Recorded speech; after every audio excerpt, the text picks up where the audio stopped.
Hola, ¿qué tal? Bienvenidos a la clase del profe Lalo. En esta ocasión el tema que vamos a tratar es el de las características de los seres vivos. Para ello nos vamos a apoyar en esta pequeña presentación. La razón por la cual vamos a estudiar este tema pues es muy sencilla. Recordemos que nuestro curso es biología.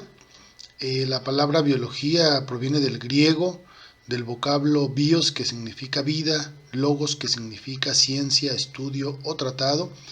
Por lo tanto, la palabra biología completa significa ciencia que estudia los seres vivos, ciencia que estudia la vida.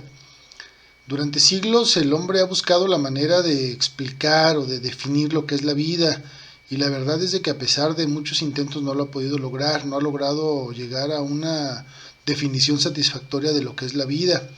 Lo más cerca que puede estar de ello es definir a los seres vivos, definir a la vida, a partir de las características que los definen o que los diferencian de los objetos inanimados, aquellas características que podemos encontrar en una planta, en un hongo, en una bacteria, en un perro, en un gato, en una persona, es decir, en cualquier organismo vivo, pero que no se presentan en los seres inanimados, en las cosas pues que llamamos, como podría ser una piedra, un carro, una cubeta, una silla, una mesa, etcétera, etcétera. Estas características solo se presentan en los seres vivos y son precisamente las que vamos a estudiar. Vamos a comenzar con la primera característica que viene aquí en la lista, que es la respiración. Quiero aclarar que no son todas las características, pero sí son quizás las más distintivas o las más importantes. ¿Por qué está la respiración en esta lista? Pues por lo que acabamos de decir hace rato. Es una característica que solo se presenta en los seres vivos. Solamente los seres vivos son capaces de transformar el oxígeno en dióxido de carbono y a partir de ese proceso obtener energía. Tenemos la idea de que esto ocurre en los pulmones. En realidad no ocurre en los pulmones. En los pulmones lo que sucede es que se introduce el aire que contiene el oxígeno es absorbido por la sangre y este oxígeno tiene que ser llevado a todas y cada una de las células que forman nuestro cuerpo. Les estoy hablando que a todas, desde las que forman el cerebro, que serían neuronas, hasta las células que forman el dedo gordo del pie derecho, ¿no? Todo nuestro cuerpo está formado por células y todas ellas requieren de energía para realizar sus funciones. ¿De dónde obtienen esa energía? Pues precisamente de transformar el oxígeno en dióxido de carbono. Pero si supiéramos un poquito de química o sabemos un poquito de química, nos daremos cuenta que el oxígeno no se puede convertir en dióxido de carbono porque requerimos de otro elemento que sería el carbono. ¿De dónde sale? Es que en realidad la respiración se lleva a cabo con glucosa y con oxígeno. Esta glucosa la obtenemos de los alimentos, el oxígeno ya dijimos que es introducido al cuerpo a través de los pulmones y transportado después hasta las células. Glucosa y oxígeno ahora sí reaccionan y generan dióxido de carbono como material de desecho y agua. Este dióxido de carbono, una vez más a través de la sangre, va a ser transportado hasta los pulmones para que pueda ser expulsado al medio ambiente. Por eso es que relacionamos normalmente los pulmones con esto, porque es el que nos ayuda a introducir el oxígeno y a sacar el dióxido de carbono, pero la transformación no se lleva a cabo aquí. Repito, se lleva a cabo dentro de las células en un organelo llamado mitocondria. ¿Para qué se realiza esta función? Para generar energía. Se rompen los enlaces que forman la glucosa, la energía está almacenada en la glucosa entonces y se libera a través de esta reacción. Y con esa energía entonces ahora sí la célula puede realizar sus demás funciones. Este proceso de respiración entonces es característico y exclusivo de los seres vivos. Otra característica que también diferencia a los seres vivos de los seres inanimados es la reproducción. Solamente los seres vivos son capaces de reproducirse, es decir, de generar descendencia, de crear otros organismos iguales o con características similares a ellos, con el fin de perpetuar la especie, de mantenerla o de conservar la especie, que no desaparezca de la faz de la Tierra. Para ello lo pueden hacer a través de dos procesos. Puede haber reproducción sexual, cuando se requieren dos organismos para producir uno nuevo, como es el caso de la reproducción humana y la mayoría, muchas de las que conocemos, pero también existe la reproducción asexual, que la podemos encontrar en algunas plantas, por ejemplo, Nosotros habremos visto alguna vez a la tía, a la mamá o a la abuelita que cortan un tallo de una planta, lo entierran en una maceta y a ese tallo le vuelven a crecer raíces, siguen brotándole hojas, puede florear, es decir, va a realizar sus funciones normales como un organismo nuevo e independiente. No requirió, no tuvo la necesidad de otro igual a él o a ella para poderse reproducir, como ocurre en la reproducción sexual, que se necesitan dos para generar uno más. En el caso de la reproducción asexual, un solo organismo es capaz de reproducirse. Ese es solo un ejemplo, hay muchísimos ejemplos más de los que vamos a platicar en otras sesiones más adelante. En el caso de la homeostasis, que es otra de las características de los seres vivos que los hace únicos, hay varios ejemplos bastante interesantes, pero primero vamos definiéndola. La homeostasis consiste o es una propiedad que presentan los seres vivos de que son capaces de conservar las condiciones internas de su cuerpo. Si tú le cambias la temperatura a un ser vivo, ya sea que aumente la temperatura o la disminuyas, le puedes ocasionar la muerte. Por lo tanto, debe de tener mecanismos que le permitan regularla o mantenerla. Aunque la temperatura del exterior cambie, la temperatura del cuerpo se debe de mantener. Si citamos el ejemplo de los humanos, está haciendo calor o está haciendo frío en el exterior, el cuerpo siempre va a mantener una temperatura similar que va entre los 36.5 y los 37 grados aproximadamente, independientemente de lo que hay en el exterior. Para ello utiliza varias estrategias, por ejemplo, tiritar o temblar para generar energía, la vasoconstricción, que consiste en reducir los vasos sanguíneos más cercanos a la piel para que pase menos sangre y por lo tanto se pierda menos calor con el exterior. Caso contrario que ocurre, por ejemplo, con los elefantes. Un dato interesante es que las orejas enormes del elefante le permiten sacar o expulsar el calor que produce en exceso. Como tiene un cuerpo demasiado grande, genera mucho calor y ese calor, para poderlo expulsar, lo hace a través de sus orejas. En lugar de que los vasos sanguíneos se contraigan o se hagan más pequeños, en sus orejas se dilatan, es decir, se hacen más grandes, pasa más sangre a través de ellos y eso hace que se expulse el calor. Aquí, por ejemplo, vemos a esta pequeña avecita que está en un lugar muy frío, podemos ver que incluso hay nieve, y su cuerpo se ve esponjado.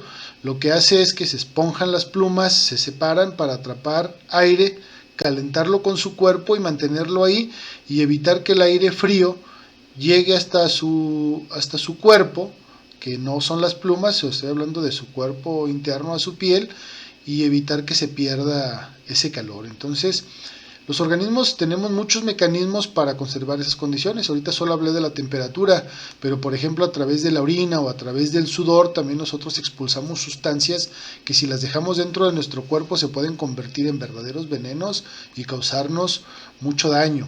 Entonces la homeostasis es la propiedad de conservar las condiciones internas del ser vivo. Podemos nosotros regresar entonces y pasar a la siguiente característica, que sería la adaptación.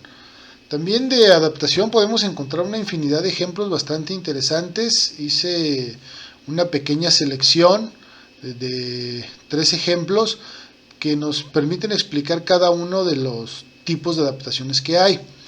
La adaptación consiste en cambios que sufren los seres vivos a lo largo del tiempo para poder sobrevivir de mejor manera y tener más éxito en el medio ambiente en el cual les tocó vivir. De no tener estas adaptaciones, el organismo podría morir, no reproducirse y por lo tanto en un futuro podría incluso extinguirse la especie. Los 3 tipos de adaptaciones son los que están aquí. Serían entológicos, cuando hablamos de una adaptación en un cambio de su conducta o de comportamiento. Le vamos a llamar adaptación anatómica, cuando lo que cambia es su estructura o su forma, y le vamos a llamar fisiológicos cuando lo que cambia es alguna de sus funciones. Como ejemplo de adaptación entológica yo puse unos murciélagos o unos vampiros que tienen hábitos nocturnos. Hay muchos organismos que prefieren salir a buscar alimentos, a reproducirse o a realizar sus actividades durante la noche porque se sienten más seguros. ¿Por qué están más seguros en la noche? Porque sus principales depredadores son de hábitos diurnos, trabajan o lo hacen durante el día, entonces ellos pueden salir a buscar alimentos y reducir la posibilidad de ser cazados. Entonces es un cambio conductual o de comportamiento. Un cambio anatómico lo vemos nosotros aquí en el cactus. Las cactáceas han cambiado sus hojas por espinas. Las plantas normalmente a través de las hojas transpiran, es decir, pierden líquidos, pierden agua. Las cactáceas no pueden darse ese lujo, por lo tanto redujeron el tamaño de sus hojas al mínimo posible y entonces ahora tienen espinas. Eso les permite conservar los pocos líquidos que absorben durante el año en las épocas de lluvias, que suelen ser muy cortas y con pequeñas cantidades de agua, y poder sobrevivir el resto del año ya que no la están transpirando. Una planta en la selva puede darse el lujo de tener hojas enormes en las que puedan estar transpirando y perdiendo líquidos todo el tiempo porque están conectados a través de sus raíces a un suelo húmedo que les va a proveer de líquido durante todo el año. Entonces pueden estar perdiendo, pero la van a estar recuperando. Como ejemplo de una adaptación fisiológica puse estos pequeños animalitos que están atrás de mí, aquí en mi cabeza. Son termitas, no son hormigas. Las termitas tienen la propiedad o la capacidad de digerir la celulosa. La celulosa es el material que conforma la madera y conforma también el papel. A pesar de que la celulosa está hecha de glucosa, que es un nutriente indispensable para la mayoría de los seres vivos o para todos los seres vivos, la mayoría de los organismos no somos capaces de digerir la celulosa. Sin embargo, la termita sí desarrolló funciones, sí desarrolló un sistema digestivo que le permite digerir la celulosa y tomar la glucosa que hay en ella. Entonces, con esto cubrimos un ejemplo de cada uno de ellos. También más adelante es probable que dediquemos algún tema exclusivamente a la adaptación. El siguiente ejemplo es la nutrición. Recordemos que de lo que estamos hablando son de aquellas características que solo los seres vivos presentan. Tú no necesitas alimentar una televisión, tú no necesitas alimentar la silla de tu casa para mantenerla en buen estado. Solo los seres vivos se nutren. ¿En qué consiste este proceso al que llamamos nutrición? En la de obtener y procesar los nutrientes que hay en los alimentos. Los nutrientes que hay, por ejemplo, en el jitomate, en el pepino, en el brócoli, los alimentos que hay, o los nutrientes, perdón, que hay en alimentos como la carne, el huevo, la leche, etcétera, los tomamos de ahí y lo que extraemos de ellos son los nutrientes, por eso al proceso le vamos a llamar nutrición. Existen dos tipos de nutrición, existe la nutrición autótrofa y la nutrición heterótrofa. ¿Cuál es la diferencia entre ellas? Que la autótrofa, el organismo es capaz de producir su propio alimento. Las plantas, por ejemplo, tienen la capacidad de tomar sustancias del aire y del suelo y con ayuda de la luz del sol, en un proceso llamado fotosíntesis, producir la glucosa que más adelante utilizarán para producir la energía. Entonces es una nutrición autótrofa porque ellos son capaces de formar sus propios nutrientes. En cambio, en la nutrición heterótrofa que practicamos la mayor parte de los animales, si no es que todos, es que necesitamos alimentarnos de otros organismos para poder obtener esos nutrientes. Entonces requerimos de otro organismo. Puede ser las plantas que produjeron los nutrientes a partir de la fotosíntesis, o nos podemos alimentar de un pez o de una vaca o de algún otro organismo que ya se alimentó de una planta y entonces los nutrientes se van transfiriendo o transmitiendo de un organismo a otro. Repito, autótrofos si producen su propio alimento, sus propios nutrientes; heterótrofos si requieren alimentarse de otro ser vivo para obtener sus nutrientes. Otra característica es el crecimiento. El crecimiento también solo se presenta en los seres vivos. Tú no puedes comprar una sillita, alimentarla, cuidarla, criarla para que se haga más grande y puedas utilizarla en tu comedor. Los seres vivos, sin embargo, sí aumentan de tamaño, sí crecen, y se debe principalmente a dos cosas. Si el organismo es unicelular, es decir, está formado por una sola de estas celulitas, pues va a crecer precisamente al nutrirse, al incorporar a su interior partículas del exterior. Esto va a hacer que vaya aumentando su tamaño y es a lo que le vamos a llamar crecimiento. Pero los organismos multicelulares, por ejemplo, esta niña que vemos aquí, que fue creciendo desde bebé hasta convertirse en mujer, lo hace principalmente por dos razones. La primera, al igual que el unicelular, porque aumentan de tamaño sus células, pero sobre todo ocurre porque aumenta el número de células que constituye o forma su cuerpo. Nosotros vemos cómo aquí las células se pueden reproducir y al incrementar el número de células, pues lo que vamos a tener es que el organismo va creciendo, va a tener un aumento en el tamaño. Vuelvo a repetir, esto solamente ocurre en los seres vivos, los seres inanimados carecen de esta propiedad. Por último, y no por ello menos importante, tenemos la organización. Todos los seres, tanto inanimados como animados, la materia viva y la materia carente de vida, tienen cierto nivel de organización. Lo que los diferencia a los seres vivos de los no vivos es lo complejo de esta organización. Aquí vemos diferentes niveles que existen. Los primeros tres los vamos a encontrar en los seres inanimados y en los seres animados o los seres con vida, que sería el subatómico, atómico y molecular. Pero los seres no vivos se quedan aquí en la organización, no van más allá. Es decir, partículas subatómicas forman átomos, los átomos forman moléculas y hasta ahí llegan las cosas que carecen de vida. Un objeto incluso, con vida no se va a quedar aquí. Un ser vivo va a pasar a formar células, que es la unidad de todo ser vivo. Para poder considerar a un organismo vivo tiene que ser cuando menos una célula. En los organismos multicelulares, esas células pueden formar tejidos, como podría ser el tejido adiposo, el tejido muscular.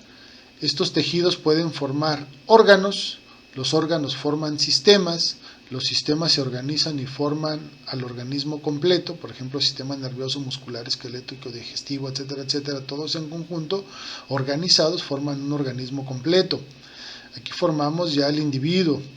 Varios individuos de la misma especie, con características similares, y que se puedan reproducir entre ellos, forman una especie. Los organismos de la misma especie agrupados forman una población.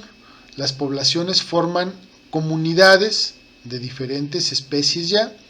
Las comunidades, junto con las características del medio ambiente que carecen de vida, como el agua, la humedad, la temperatura y demás, forman los ecosistemas, como sería un desierto, una selva, un ecosistema marino, etcétera, etcétera. Y por último, todos los ecosistemas que presentan o que existen en el planeta forman lo que conocemos como biosfera. Como pueden apreciar, la organización de los seres vivos puede ser muy compleja, mientras que en los seres inanimados, repito, se quedan hasta el nivel molecular. La siguiente clase vamos a estudiar cada uno de estos niveles. El día de hoy nos vamos a quedar hasta aquí, porque repito, en la siguiente clase vamos a estudiar los diferentes niveles de organización que tiene la materia, sobre todo en la materia viva, ¿no?, que es la que nos interesa en la clase de biología. En esta ocasión de mi parte sería todo. Quiero agradecer su atención y que hayas visto el video hasta el final. Si tienes alguna duda puedes dejarla en los comentarios. Si el video no te gustó, también te pido que le pongas un dislike. Si te gustó, ponle un like. Si no te gustó y pusiste el dislike, en los comentarios también déjame el por qué no te gustó, y esto me permitirá hacer mejores videos en un futuro. De mi parte, repito, sería todo. Agradezco su atención y nos vemos en la próxima ocasión.